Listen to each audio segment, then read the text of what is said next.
Muy buenos días, estimados y estimadas estudiantes.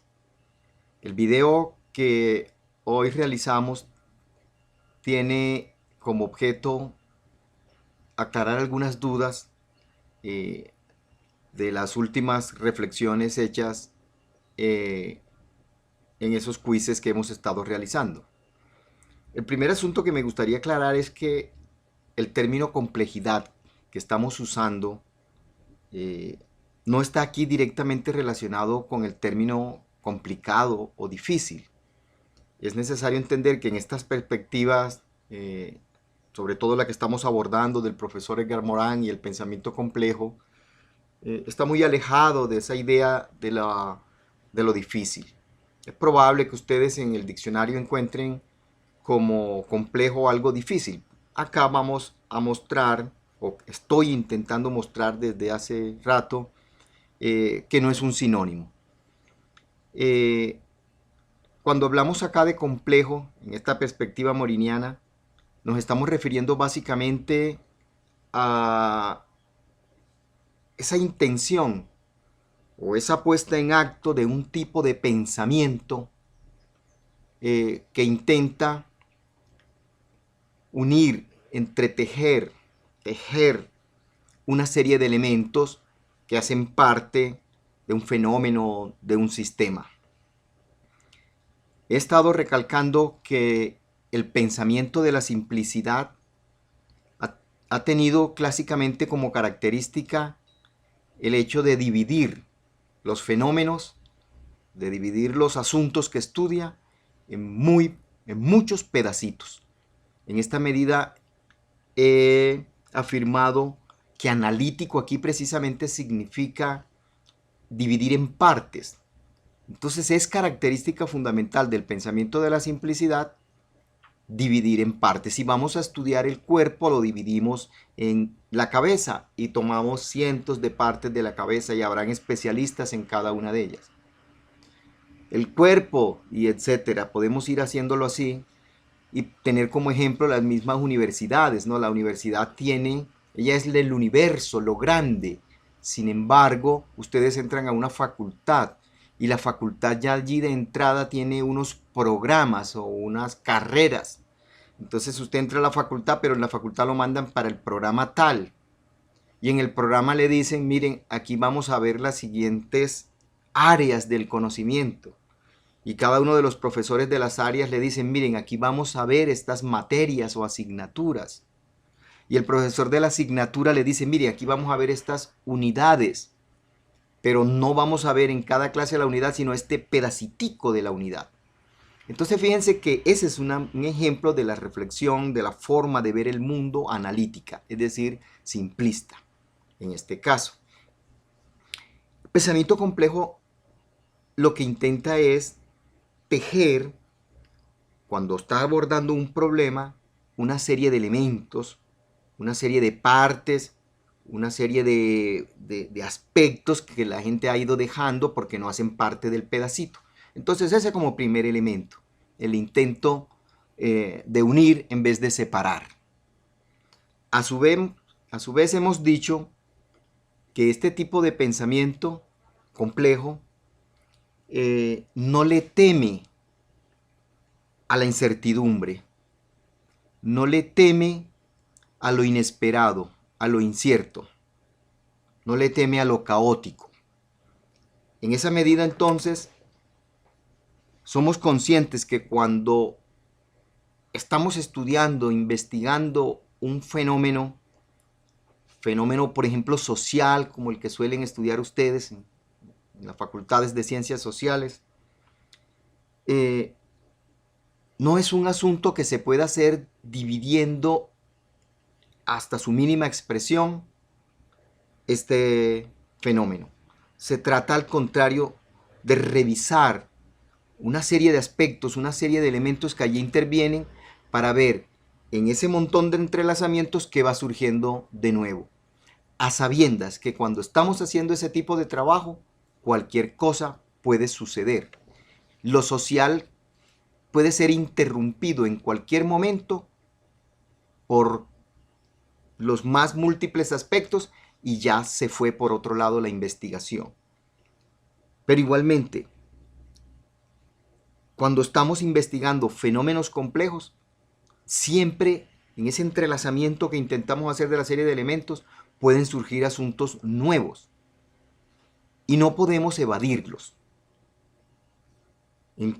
A su vez, cuando estamos estudiando estos elementos, no puede sorprendernos ni podemos rechazar elementos que aparentemente se muestran como contradictorios.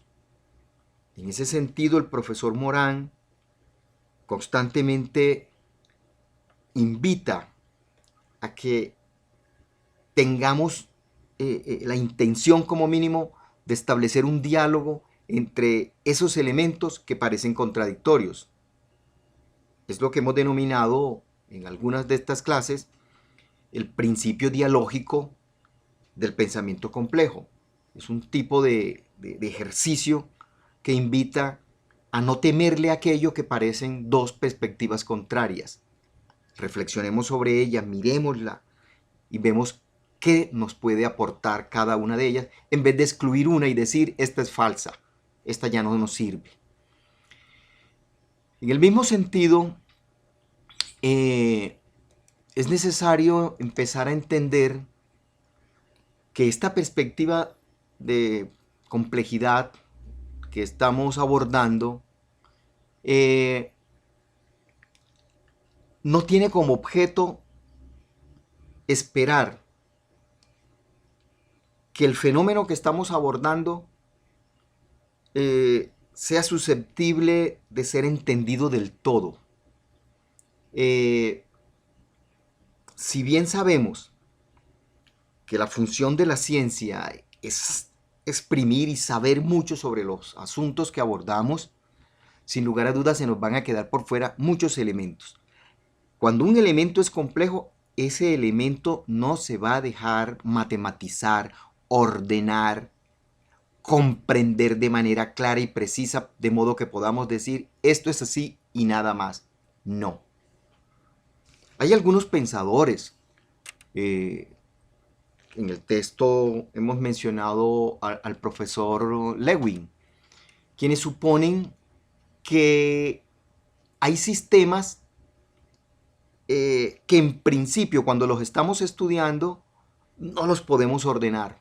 Y él dice, un momentito, es que aún no hay las condiciones para estudiarlo.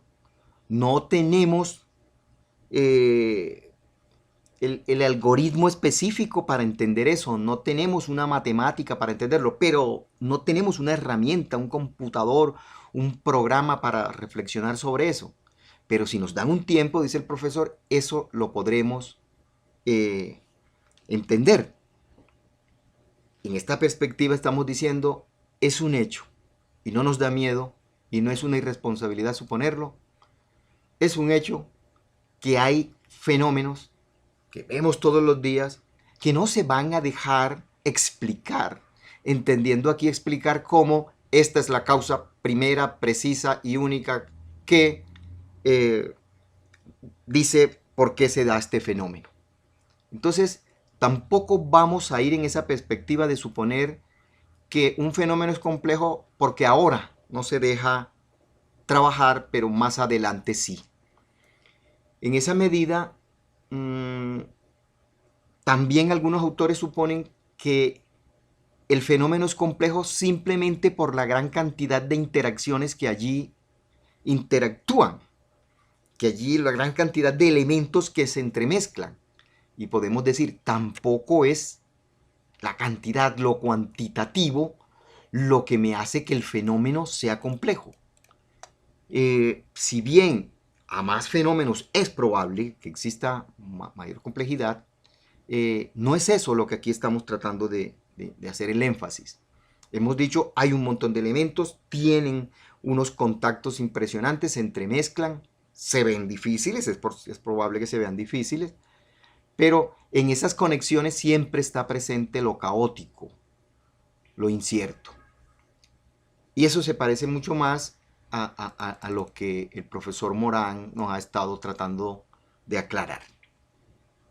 Entonces, lo primero que hay que decir es que la complejidad allí No se da porque el asunto sea muy difícil y yo no tenga la suficiente claridad mental para hacerlo, ni no tengamos unos aparatos, un computador, un programa que nos permita entender más el asunto.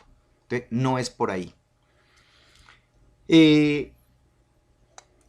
Como lo dice el profesor Castoriadis, y me parece bellísima la expresión que trae a colación en el texto, dice, los fenómenos, objetos, considerados como complejos son tales porque beben de una característica más profunda y general de todo objeto y del ser en general, su carácter magmático.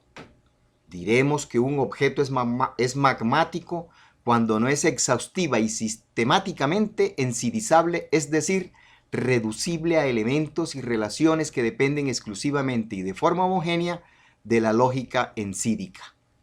Esa lógica ensídica es la lógica que ustedes vieron en su bachillerato, la lógica identitaria, A es igual a A, B es igual a B, la lógica simbólica que vieron. Que en algunos momentos, como por ejemplo en la identidad, no nos da nada nuevo. No es ahí entonces donde está lo complejo, no. Por eso dice, cuando el fenómeno, ese objeto es magmático, es decir, cuando no se deja sistematizar, cuando no se deja meter en cintura. Hay fenómenos así, no los vamos a poder trabajar. Entonces, en medio de esa serie de elementicos es necesario empezar a entender qué fenómenos sociales son así, y por eso quería hacer este corto video. Muchas gracias.